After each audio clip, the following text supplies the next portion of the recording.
भारत में प्राप्त पुरातत्व अवशेषों के प्रमाण अर्थात अभिलेख, शिलापट, किला, धार्मिक स्थल, सभ्यता, संस्कृति। हर प्रदेश के सामाजिक जीवन को देखने से एवं अपने जीवन में लगातार अवलोकन करने से मुझे सत्य की झलक का धीरे धीरे बोध होने लगा। समाज के वास्तविक सत्य को अगर आप स्वयं भी सही अर्थ में अवलोकन एवं विवेचना करेंगे तो निश्चित रूप से आप भी सत्य के समीप पहुंच जाएंगे। समस्त तथ्यों को विश्लेषण करने के पश्चात मेरे भीतर एक संवेदना आने लगी कि मुझे भी इन सभी बातों को लिखना चाहिए, पर मैं एक एक कर इन सारी बातों को शब्दों में पिरोता चला गया। परिणाम स्वरूप मेरे उपरोक्त विचारों को पुस्तक के रूप में अब मैं आपके सामने प्रस्तुत कर रहा हूँ।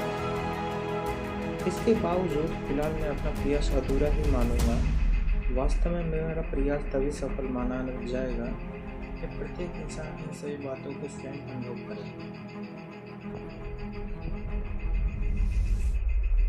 मेरा आपसे नम्र आग्रह है कि इसे किसी दुराग्रह से प्रेरित होकर नहीं देखें। समाज का जो सच है और जिसे मध्यकालीन समय में जब भारतीय सत्ता मुगलों और अंग्रेजों के अधीन थी, उस समय कैसे कैसे षड्यंत्र के तहत भारतीय समाज व्यवस्था को मटियामेल कर दिया गया। मैंने उस समय की व्यवस्था को नष्ट भ्रष्ट करने वालों के ऊपर लिखने का प्रयास किया। इसमें किसी भी व्यक्ति का दिल दुखाने की चेष्टा मेरी नहीं है। फिर भी अगर किसी को आत्मा इस किताब से दुखित होती है तो मैं भी क्षमा प्रार्थी हूँ। इसे जल्दबाजी में ना पढ़ें, ना ही इस चीज़ को सुनें। राजीव पटेल द्वारा लिखी गई ये बहुत बेहतरीन किताब है दोस्तों। इसको जल्दबाजी में ना पढ़े और धैर्यपूर्वक पढ़े और अपने तर्क और बुद्धिशीलता के अनुसार इसका अवलोकन अवश्य करें। सुनते समय शांत चित्र थोड़ा पढ़ें और उस पर ज़्यादा विचार करें। जैसे जैसे आप पढ़ते जाएंगे या सुनते जाएंगे, मेरी आवाज़ के आधार पर आपके सामने उस समय में समाज के बुद्धिजीवियों के घोर साजिश आपके सामने आती जाएगी। आप उस पर गौर करना शुरू करेंगे, क्या पहले ऐसा हुआ था? अगर ऐसा मेरे साथ हुआ होता तब क्या होता? अब हम बात करेंगे दोस्तों इन बुद्धिजीवियों का ऐतिहासिक संबंध। भारतीय समाज की जातिगत व्याख्या किसी लेखक या पंडित की बुद्धिमत्ता से ज़्यादा सामान्य अशिक्षा गरीबी की वजह से शुरू किया जाता है। इस समाज को जबरदस्ती लादा गया या अज्ञान या व्यसन या जन्म जन्मांतर से मिला हुआ इसका मतलब उनके संबंध क्षेत्र या राज्य में एक जैसी व्यवस्था लागू भी नहीं। तब क्या ये मनोव्यवस्था या वर्ण व्यवस्था या सामाजिक व्यवस्था पंडित या लेखक के अनुसार सृष्टि के शुरू से लागू है तो पौराणिक? आपकी सोच आइए इसका विश्लेषण करते हैं। अगर आपने इन चीज़ों को तर्कशीलता के आधार पर आप स्वयं अवलोकन करेंगे तो इन चीज़ों को समझते जाएंगे। जी राजीव पटेल द्वारा लिखित उनकी किताब है केवल मेरी आवाज़ है। उनकी किताब को मैं आपके सामने अपने शब्दों में प्रस्तुत कर रहा हूँ। पहली नज़र तो हम लोग लेखक या पंडित पर डालेंगे।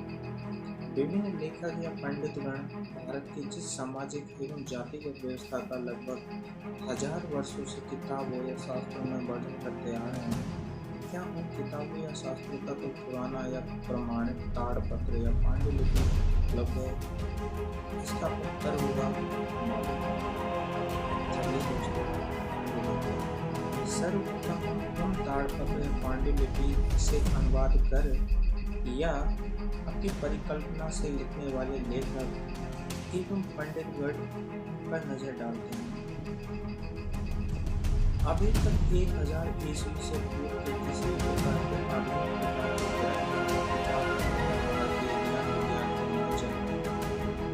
भारतीय पुरातत्व विभाग के पास उसके पहले का सिर्फ श्रुति, स्मृति, पांडुलिपि, ताम्रपत्र, ताड़पत्र अथवा अन्य प्रकार के शिलापट मिलने का ही प्रमाण उपलब्ध है। यानी कि आज भारतीय परिवेश में पढ़ने को जो भी मिलता है उसका लेखन यह अनुवादन 1000 ईस्वी के बाद मुस्लिम शासनकाल या अंग्रेजों के समय का है।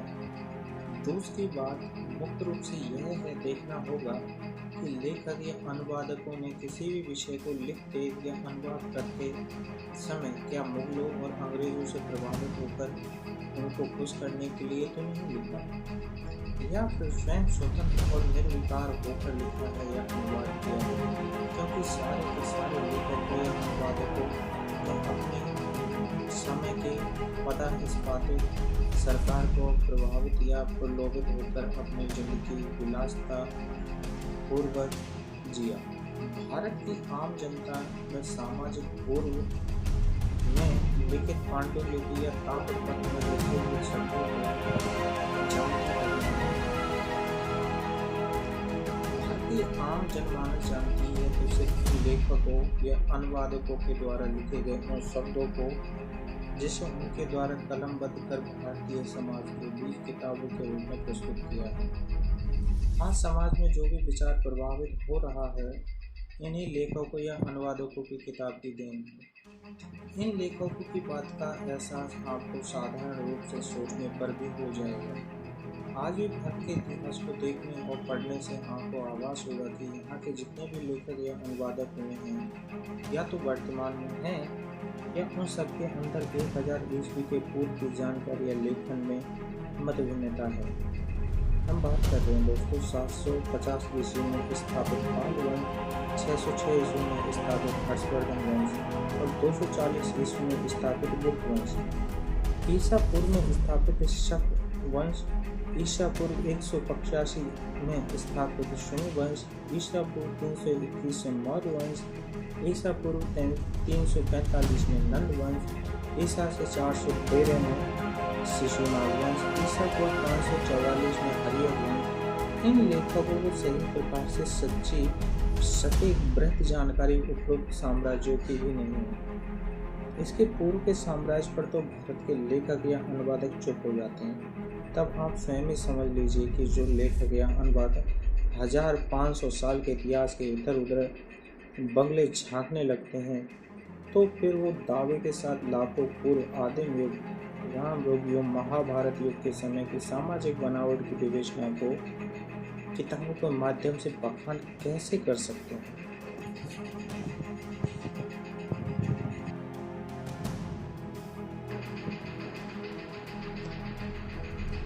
पंडित या लेखकगण अपने क्षुद्र लाभ को देखते हुए अपने समाज के सामने कैसे स्वार्थ या कह सकते हैं अपनी तमाशा दिखाने में एक संतुलन प्रस्तुत करने का काम किया है, जो अपनी प्रतिभा का भरपूर उपयोग करते हुए अपने आप की इच्छा अनुसार अच्छा लगने वाला खेल तमाशा दिखाता है। और जैसे जैसे समूह बड़ी होती जाती है तब वो अपने स्वार्थ और चतुराई का इस्तेमाल करते हुए उस भीड़ पर अपनी लाभप्रद बातें रखना शुरू कर देता है, जिससे भीड़ में उपस्थित ज़्यादातर सीधे साधे व्यक्ति उस मदारी की ठगी का शिकार हो जाते हैं। उसी प्रकार से भारतीय संस्कृति में हर लेखक ने अपने स्वार्थ हित को सर्वोपरि मानकर सभी धार्मिक और सामाजिक इतिहास का अनुवाद अपनी परिकल्पना के अनुसार किया और लगभग 1000 ईस्वी से पुराने ताड़पत्र, पांडुलिपि एवं श्रुति, स्मृति और काल्पनिक ग्रंथों का लेखन व अनुवाद का कार्य अपनी क्षुद्र प्रवृत्ति एवं अपनी नीच कल्पना के आधार पर किया है। उन्हें मुद्रित कर नई नई किताबों एवं ग्रंथों के द्वारा समाज में अपने विचार थोपने का काम करता था। वर्तमान के समय इतिहास के लेखक और समाज सुधारता को चोला पहनकर एक सोची समझी चालाकी का उपयोग करते हुए समाज रूपी भीड़ पर अपने क्षुद्र प्रवृत्ति का परिचय देते हुए उस धार्मिक ऐतिहासिक ग्रंथों के माध्यम से खेल तमाशा शुरू किए हुए हैं। अब आपको देखना है कि उस भीड़ में अपने आप को की तरह से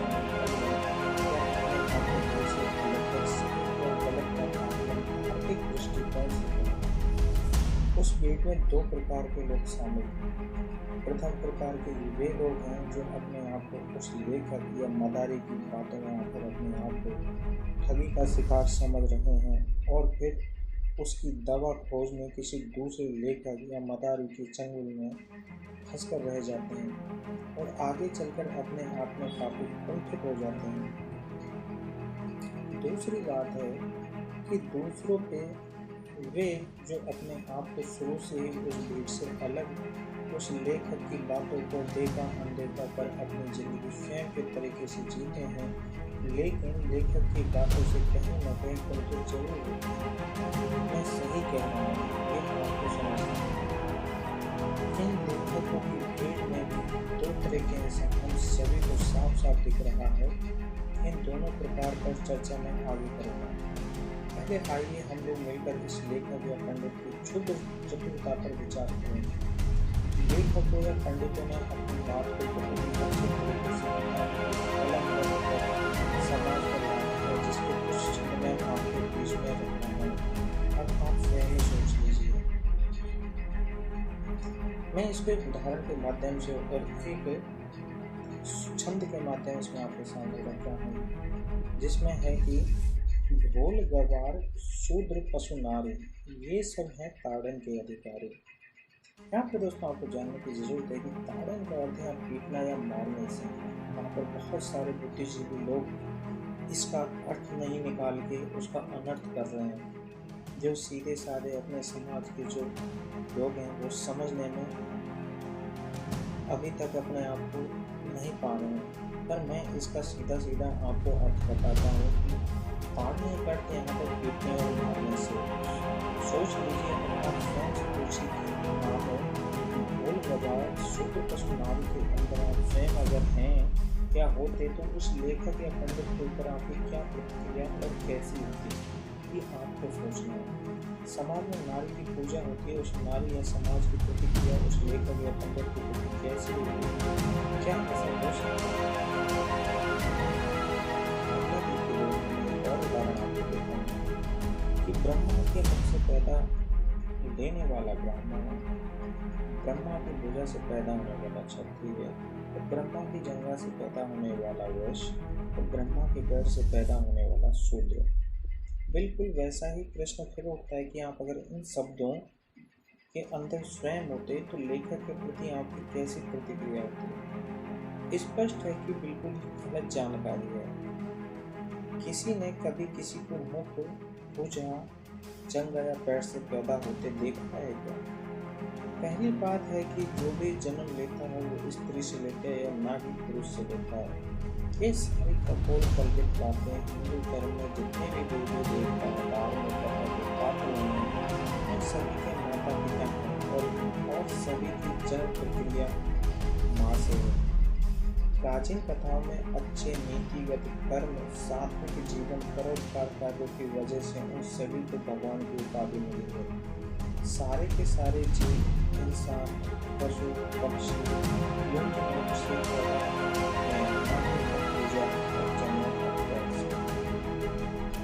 एक अगला छंद सुनाता हूँ दोस्तों। काटे ही पई कदरी परई कोटि जतन को सींच, विनय न मान लगे सुनो, डांटे ही पई न नीच। इसका मतलब होता है चाहे कोई कितने ही उपाय कर दे, पर केला तो काटने पर ही फलता है। नीच विनय से नहीं मानता, वह डांटने से रास्ते पर आता है। क्या केला से आम इंसान की तुलना करना उचित है? अगर उचित है तब भी नीच या ऊंच है तो इंसान ही है, उसके प्रति ऐसी सोच क्यों? इसको एक दूसरे छंद से और जानिए कि अधम जाति में विद्या पाए, बहु यथा अहि दूध पिलाए। अर्थात जिस प्रकार से सांप को दूध पिलाने से वह विषैला हो जाता है, वैसे ही नीच जाति के लोगों को शिक्षा देने से वे खतरनाक हो जाते हैं। तुलसीदास जी की रामायण रामचरितमानस के पृष्ठ 986 दोहा नंबर 99 के 3वें अध्याय में देखते हैं कि क्या सांप और इंसान एक ही? सांप है, वो विषैला जंतु है और इंसान विवेकशील प्राणी है। फिर दोनों की तुलना कैसे आप कर सकते हो? यह हो सकता है कि सभी को शिक्षा मिल जाए तब तुम्हारा इंसान के भेष में छिपा हुआ बिस्तर सांप वाला चेहरा लोगों को दिख जाएगा। एक अगला और छंद का उदाहरण मैं देता हूँ आपको कि जे वर्णधम तेली कुम्हारा, श्रीपज किरात कौल कलपारा।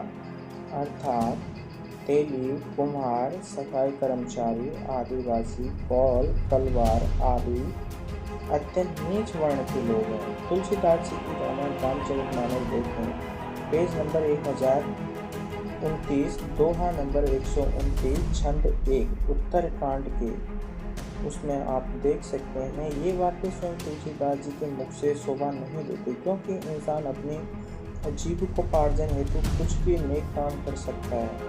इसमें छोटा बड़ा कैसा, छोटा बड़ा करना है तो उन लोगों को करो जो अपने क्षुद्र जीविकोपार्जन हेतु मुगल शासकों के यहाँ अपने बुद्धि विवेक को गिरवी रखकर समाज का अहित किया, जिसकी क्षतिपूर्ण आज तक नहीं हो पाई। दोस्तों, मैं इस पुस्तक को कई पार्टों में आपके सामने लाऊंगा। अगर आपको ये पुस्तक आपको थोड़ी रुचि कर लगी है तो आप कमेंट्स करके बताएं, मैं इसके आगे के पार्ट लेके आता हूँ। तब तक के लिए धन्यवाद।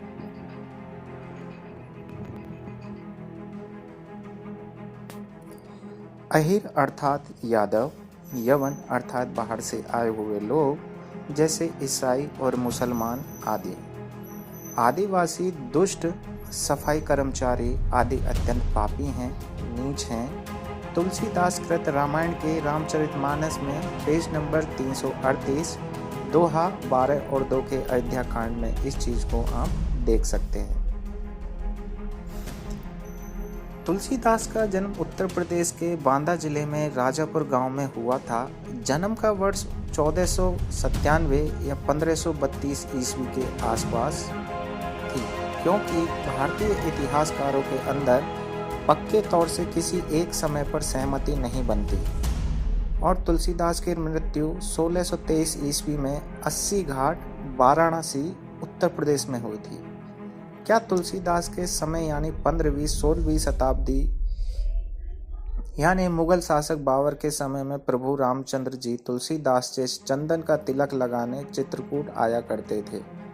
इस विषय पर आज के कुछ ब्राह्मणवादियों का कहना है कि तुलसीदास को रात के समय सपने में भगवान रामचंद्र जी तिलक लगवाने आते थे।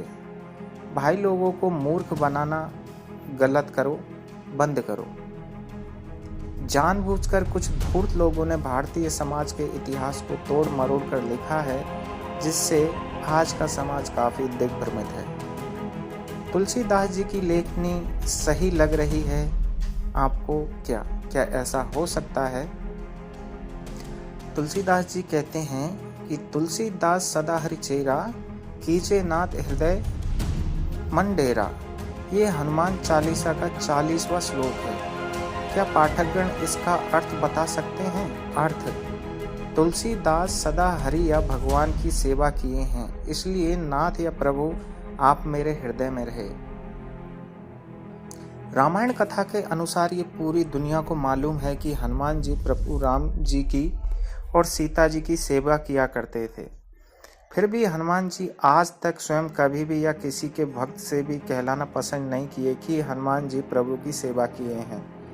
इसलिए श्री राम जी, कृपया आप हनुमान जी के हृदय में रहें। लेकिन तुलसीदास को देखो, राम जी कब जन्म लिए या नहीं लिए, सही या गलत, किसी को कोई पता नहीं। लेकिन तुलसीदास मुगल शासक बाबर अकबर के समकालीन थे, ये सबको पता है। फिर बताओ, जब दोनों का जन्म साथ नहीं था तो सेवा का प्रश्न कैसा? फिर भी ये हर हनुमान चालीसा पढ़ने वाले से क्यों कहलवाना चाहते हैं? तुलसीदास जी अपनी झूठी प्रशंसा क्यों करवा रहे हैं? क्यों भ्रम फैला रहे हैं? इससे अच्छा होता कि हर हनुमान चालीसा पढ़ने वाला भक्त चालीसा पढ़ते समय कहते, मैं अपना नाम सदा हरि चेरा, कीजे नाथ हृदय मन डेरा। कारण साफ है, हे हनुमान चालीसा जिसको श्रद्धा पूर्वक हर भक्त लोग पढ़ते हैं, यह हनुमान चालीसा तुलसीदास के जन्म से पहले का है या कब का है ये पता नहीं। लेकिन हम आप सभी को तुलसीदास का एक घुसपैठिए छंद के माध्यम से अपनी वाह लूटने की नीयत साफ दिख रही है। ये तो अपने मुंह मियाँ मिट्ठू वाली बात है, जैसे किसी सेठ जी का मकान मजदूर बनाता है, परंतु लोग या मजदूर कहलाता है कि सेठ जी मकान बना रहे हैं क्योंकि वह सेठ जी का मजदूर है। उसी प्रकार से ये तो ऐसा ही हुआ कि पूजा आप करें और कहें कि तुलसीदास सदा पूजा या सेवा किए हैं, यानी आप तुलसीदास के मजदूर हैं। अगर किसी की प्रशंसा ही करवाना था तब सबसे बेहतर होता कि बजरंगबली की करवाते, जैसे बजरंगबली सदा हरिचेरा कीजे नाथ हृदय मन डेरा। तुलसीदास के ऊपर सबसे बड़ा प्रश्न चिन्ह, तुलसीदास जिस जन्म तिथि में पैदा हुए और जो जन्म लेने का स्थान रहा, क्या उस पर किसी ने कभी गौर किया है? तुलसीकृत रामचरितमानस में लिखा मिलता है, राम जी जहाँ खिले वहाँ गुलेल मंदिर है, जहाँ पढ़ाई की वहाँ वशिष्ठ मंदिर है, जहाँ बैठकर राज किया वहाँ मंदिर है, जहाँ खाना खाया वहाँ सीता रसोई है, जहाँ भरत रहे वहाँ भरत मंदिर है और वहाँ हनुमान मंदिर है, कोप भवन है, सुमित्रा मंदिर है, दशरथ भवन है, आदि ऐसे कई सुंदर सुंदर मंदिर हैं। सबसे बड़ी बात है कि इन सब मंदिरों की उम्र पुरातत्व विभाग के अनुसार 700 से लेकर 800 वर्ष है। यानी ये मंदिर तब बने जब भारत पर पाल वंश के बाद छोटे छोटे राजपूत राजाओं का उदय हो रहा था। उनके दरबार में ब्राह्मण नाम की प्रजाति वास करना शुरू कर दिया था और आगे उसी जगह संभवतः बाबर ने उसी मंदिर को तोड़कर बाबरी मस्जिद बनवाई। अब सबसे बड़ा प्रश्न यह खड़ा हो जाता है कि जिस बाबरी मस्जिद को आज भारतीय स्वाभिमान के ऊपर कुठार घात व आताताई बाबर का कलंक बोला जाता है, और फिर जब मुगल शासक बाबर श्री राम जी के मंदिर को तोड़कर उस जगह पर बाबरी मस्जिद बनवा रहा था, तब क्या उस समय तुलसीदास को मालूम नहीं था या किसी लोभ में आकर बाबर से मिले हुए थे, या मालूम होते हुए भी बाबर से डर गए? आखिर सच क्या है? तुलसीदास इसकी चर्चा या जानकारी कहीं लिखे क्यों नहीं? अब तुलसीदास पर संदेश पक्का होने लगा है कि उन्होंने मुगल शासक से मिलकर यह काम करवाया, क्योंकि तुलसीदास जी का यौवन काल उसी समय के आसपास का है। इतिहास कहता है कि 1528 में ही बाबर ने राम मंदिर तोड़कर बाबरी मस्जिद बनवाई थी। तुलसीदास ने तो देखा या सुना जरूर होगा उस बात को, बाबर श्री राम जी के जन्म स्थल को तोड़ रहा था और तुलसी लिख रहे थे कि मांग के खाइयो मसीत में सोइयो, और फिर उन्होंने रामचरितमानस और अन्य ग्रंथ भी लिख डाला। राम मंदिर के टूटने का और बाबरी मस्जिद बनने का क्या तुलसीदास को जरा भी अफसोस नहीं रहा होगा? उस समय तुलसीदास की एक और पुस्तक विनय पत्रिका भी निकालती, उसमें भी मुगलों के आतंक या मंदिर को तोड़े जाने की चर्चा क्यों नहीं लिखी गई? हिंदुओं पर जजिया कर जो उस वक्त टैक्स होता लगाने जैसी बातों को क्यों नहीं लिखा? मुगलों के आतंक की भयावहता को देखकर 1469 ईस्वी में जन्मे सतगुरु नानक देव जी के शिष्यों ने मुगलों से लड़ने के लिए अपने सरदार सेना का निर्माण किया और उस सेना के द्वारा काफी लंबी लड़ाई मुगलों के विरुद्ध लड़ी गई। फिर भी तुलसीदास ने इन बातों को अपने विनय पत्रिका या अन्य जगह पर क्यों नहीं लिखा? संत गुरु नानक देव जी ने ब्राह्मणों के पाखंड और ब्राह्मणों द्वारा मुगलों की चमचागिरी से अजीज आकर अलग एकेश्वरवाद धर्म की स्थापना की। फिर भी तुलसीदास ने इन सब बातों को छोड़कर ब्राह्मणों की पाखंडी नीति का समर्थन कर भारतीय सभ्यता को नुकसान पहुंचाया। क्यों? क्या बाबर के आतंक का प्रभाव तुलसीदास पर था, या बाबर के बाद हुमायूं का भय हुआ? हुमायूं के बाद अकबर का आतंक हुआ। तुलसीदास ने इन मुगलिया आतंक को कहीं लिखा क्यों नहीं? आपको क्या लगता है, तुलसीदास को डर था या मुगलों से मिलकर हिंदू एकता को छिन्न भिन्न करना था? अकबर के दरबार में नवरत्न रहे टोडरमल तुलसीदास के काफी अच्छे मित्र माने जाते थे। इसकी चर्चा तुलसी जयंती पुस्तक में मिलती है। आखिर तुलसीदास ने हिंदू समाज को धोखा क्यों दिया? ज्ञातव्य हो कि ब्राह्मण लेखकों के अनुसार तुलसीदास की मृत्यु अकबर के पुत्र जहांगीर के समय 1623 ईस्वी में हुई थी। इसलिए आज यह उक्ति समाज में प्रचलित है कि भारत में लेखक या पंडित अपनी बुद्धिमानी से ज़्यादा समाज में व्याप्त अशिक्षा और गरीबी की वजह से सर्वश्रेष्ठ बना बैठा हुआ है।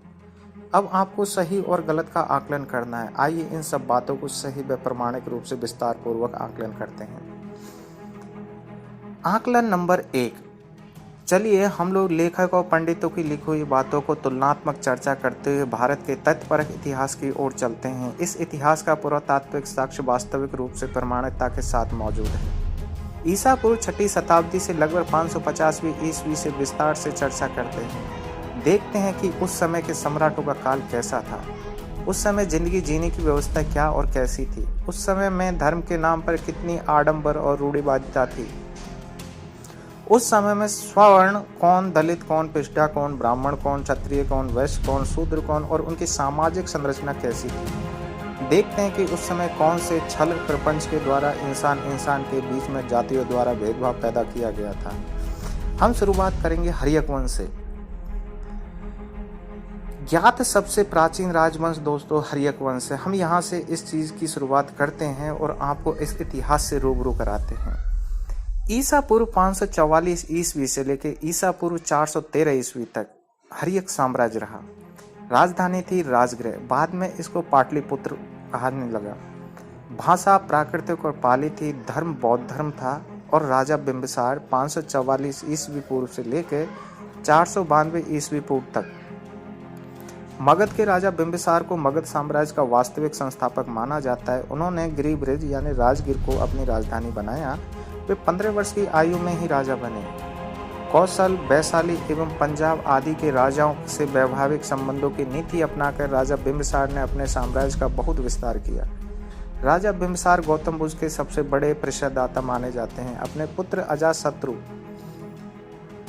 के लिए राजपाट त्यागने से पूर्व 52 वर्षों तक इन्होंने राज किया। प्रसेनजीत की बहन और कौशल की राजकुमारी महाकौशल इनकी पत्नी और अजातशत्रु की मां थी। इस विवाह से उसे काशीग्राम आधुनिक बनारस दहेज में प्राप्त हुआ। चेलना वैशाली के लिच्छवी वंश की राजकुमारी थी। दूसरा क्षेमा पंजाब मध्य प्रदेश की राजकुमारी। सिलब और जयसेना नाम की इनकी अन्य पत्नियां भी थीं। विख्यात वीरांगना अम्बापाली से इनकी विमल कौंदन नामक पुत्र भी था। बिंबिसार भगवान बुद्ध के उपदेशों से बहुत ही ज़्यादा प्रभावित थे और इसी कारण से उनकी पत्नी भिक्षुणी बन गई थी। सिंध के शासक रुद्रदायन तथा गांधार के शासक मुकुरगति से भी बिंबिसार का दोस्ताना संबंध था। उसने अंग राज्य को जीतकर अपने साम्राज्य में मिला लिया। वहां अपने पुत्र अजातशत्रु को उपराजा नियुक्त किया। आज भी राजा बिंबिसार का किला और जेल राजगृह बिहार में देखने को मिल सकता है।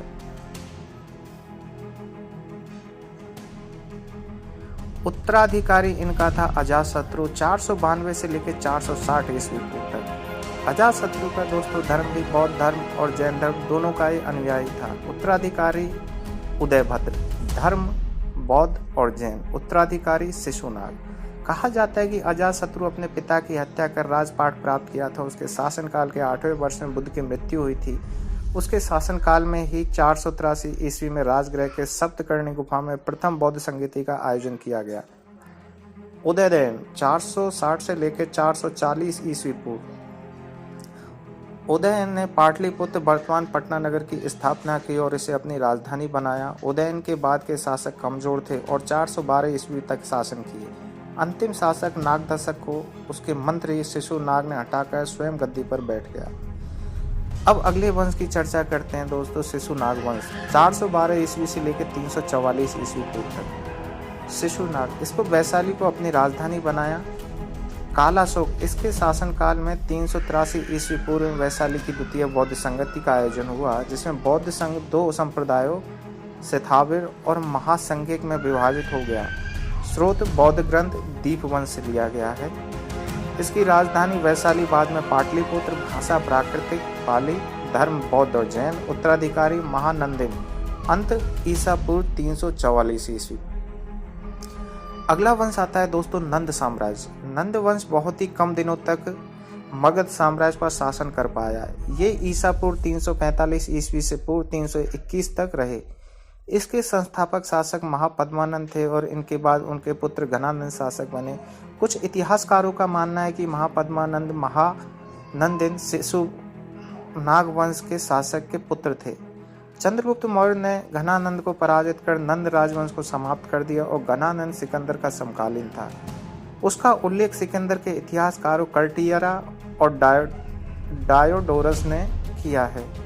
ईसा पूर्व 321 के बाद तक्षशिला विश्वविद्यालय में पढ़ने के साथ साथ सभी विद्यार्थी एक आचार्य कार्य करते थे। ध्यान पूजा के लिए सिर्फ भगवान बुद्ध की प्रतिभा अवस्थित थी जिसकी सभी स्मरण किया करते थे। अब आते हैं दोस्तों मौर्य साम्राज्य पे। संस्थापक चंद्रगुप्त मौर्य, माता का नाम मूरा मौर्य। प्राकृतिक लिपि में मौर्य को मौर्या लिखा जाता था। पिताजी का नाम सवाथी सिद्धि मौर्य। सम्राट चंद्रगुप्त ने अपने माता पिताजी के नाम पर ही मौर्य वंश का नामकरण किया। समय ईसा पूर्व 321 से लेकर ईसा पूर्व 298। राजधानी पाटलिपुत्र। भाषा प्राकृतिक पाली। धर्म बौद्ध और जैन। आज के इतिहासकार लेखकों के अनुसार युग पुरुष विष्णुगुप्त, बचपन का नाम कौटिल्य, जन्म ईसा पूर्व 370, मृत्यु ईसा पूर्व 283, स्थान पाटलिपुत्र। शिक्षक अर्थशास्त्र, तक्षशिला विश्वविद्यालय। बहुत ही कुशाग्र बुद्धि के थे इसलिए तक्षशिला में चाणक्य की उपाधि मिली। सलाहकार सम्राट चंद्रगुप्त के दरबार में नियुक्त। नोट: परंतु मेगास्थनीज जो चंद्रगुप्त मौर्य के दरबार में काफी वर्षों तक रहे लेकिन चाणक्य विष्णुगुप्त नाम के किसी भी व्यक्ति की चर्चा कतई नहीं की। यहाँ विशेष रूप से उल्लेखनीय है कि किसी भी यूनानी लेखक ने चाणक्य विष्णुगुप्त अथवा संस्कृत भाषा का उल्लेख नहीं किया। दूसरी बात, चाणक्य द्वारा निर्देशित या स्वलिखित एक भी शिलापट आज तक नहीं मिला। तीसरी बात कि आज के इतिहास लेखकों के अनुसार चाणक्य को सिर्फ देवनागरी लिपि और संस्कृत भाषा आती थी, परंतु उस समय के काल में देवनागरी लिपि और संस्कृत भाषा के प्रयोग का कोई अवशेष या साक्ष्य नहीं मिलता। चौथी बात कि उस समय जब ये भाषा नहीं थी तो ये राज दरबार में लोगों से बात कैसे करता था। कुछ लोग कहते हैं जब संस्कृत भाषी चाणक्य मौर्य राजाओं से संवाद नहीं करता था तब यूनानी भाषी मेगास्थनी संवाद कैसे करता था। श्रीमान अशोक ने ब्राह्मी, खरोष्टी, अरमाइकी और यूनानी चारों में अपने अभिलेख लिखवाए हैं, परंतु संस्कृत में नहीं है। ऐसा क्यों? अरमाइक और यूनानी में उनका द्विभाषीय राज्यादेश भी है। मौर्यों के दरबार में सभी के द्विभाषीय थे, परंतु संस्कृत के द्विभाषीय नहीं थे। संस्कृत थी ही नहीं, तो फिर संस्कृत द्विभाषीय का तो सवाल ही नहीं उठता। इसीलिए अशोक का कोई भी अभिलेख संस्कृत में नहीं है। आप समझ गए होंगे कि मौर्य राजाओं से यूनानी राजदूत मेगास्थनी कैसे संवाद करता था। ये अशोक का यूनानी और अरमाइक में द्विभाषीय अभिलेख देख लीजिए।